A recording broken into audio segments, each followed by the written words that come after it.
Are you curious to know all the changes that came with version 5 of the beta and how they impacted Castorice and Anaxa? Then you're in the right place. In today's video, we'll talk about the changes introduced in version 5 of the Honkai Star Rail beta test. This version is usually the last one before the official release of characters, and it's where we typically see final adjustments to their kits, including tweaks to values and mechanics. Of course, there can be exceptions, like an unexpected hotfix, but it's likely that future versions will focus only on textual adjustments or improvements to skill descriptions. So, in this video, we'll dive into the modifications made to two characters currently being tested, Castorice and Anaxa. Additionally, we'll briefly discuss some early leaks about Cipher and Hyacine. If you're thinking about pulling for your favorite character but don't have enough stellar jades, let me introduce you to Loot Bar. It's a fast, secure, and super reliable website to top up your Oneiric shards.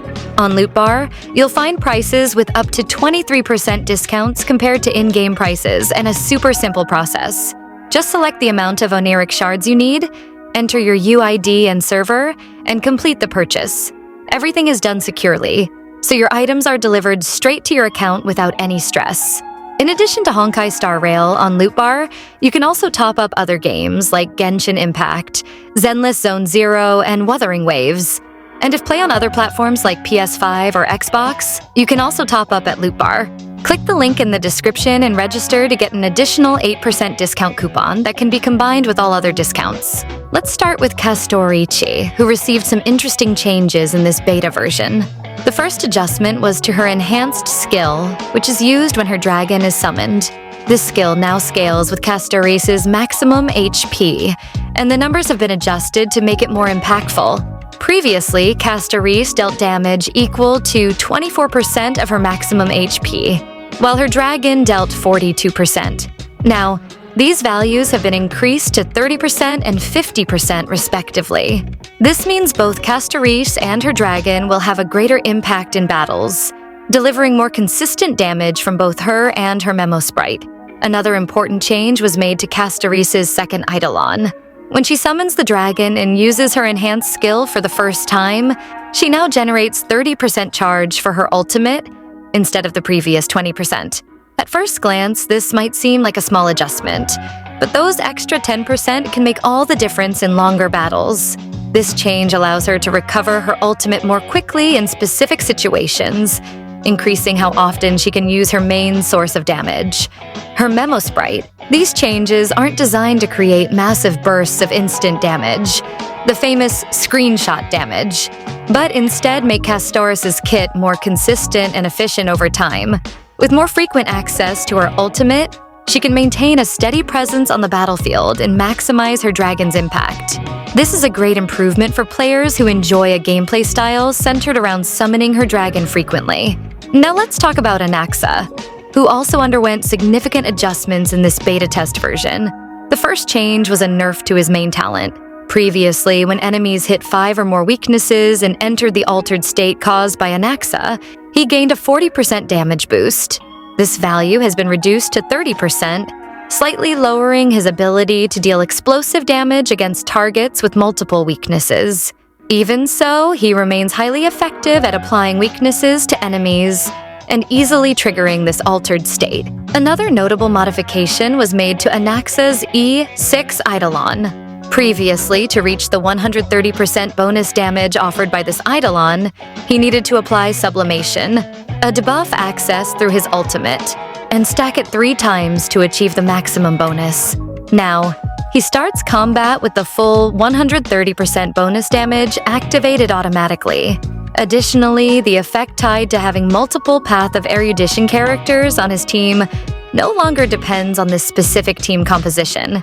It activates regardless of how many Erudition characters are present. These changes make Anaxa more effective from the start of combat and less reliant on specific conditions to maximize his performance. Finally, there were changes to Anaxa's signature weapon. Previously, it offered an 18% critical chance boost and regenerated 10 energy points at the start of each turn. Additionally, when using skills against specific targets, it reduced enemy defense by up to 12%, stacking twice. Now, This weapon no longer provides an 18% critical chance boost, but instead increases damage by 60% against enemies with weaknesses implanted by its user, a change that makes it more niche for characters like Anaxa himself. The enemy defense reduction has also been adjusted. Now it applies the same 12% reduction simply by attacking enemies without requiring stacked effects. These changes make Anaxa's signature weapon even more specialized for him and other characters who apply weaknesses to enemies. The significant increase in damage compensates for the loss of critical chance and reinforces his role as a primary or secondary DPS in teams focused on exploiting enemy weaknesses. Overall, the changes to Castorice and Anaxa show that developers are working to balance their kits while preserving their unique identities. Castorice's adjustments likely aim to enhance her synergy with Hyacine, who will be released in version 3.3, while Anaxa has been further improved as a main DPS or sub-DPS for erudition-based teams. Now comes the big question. Are these characters worth investing in? The answer depends on your playstyle and your account's needs. Both Castorice and Anaxa can be excellent additions to your team. However, it's always worth remembering that both require well-built teams to maximize their potential. For now, Castorice seems easier to build a team around compared to Anaxa, especially if you acquired Tribi during Phase 1 of version 3.1. In the future, I'll release a detailed video discussing who you should prioritize. These changes make Anaxa's signature weapon even more specialized for him and other characters who apply weaknesses to enemies. The significant increase in damage compensates for the loss of critical chance and reinforces his role as a primary or secondary DPS in teams focused on exploiting enemy weaknesses. Now let's talk about some information regarding Cipher and Hyacine. Both will be released in version 3.3 and are quite intriguing.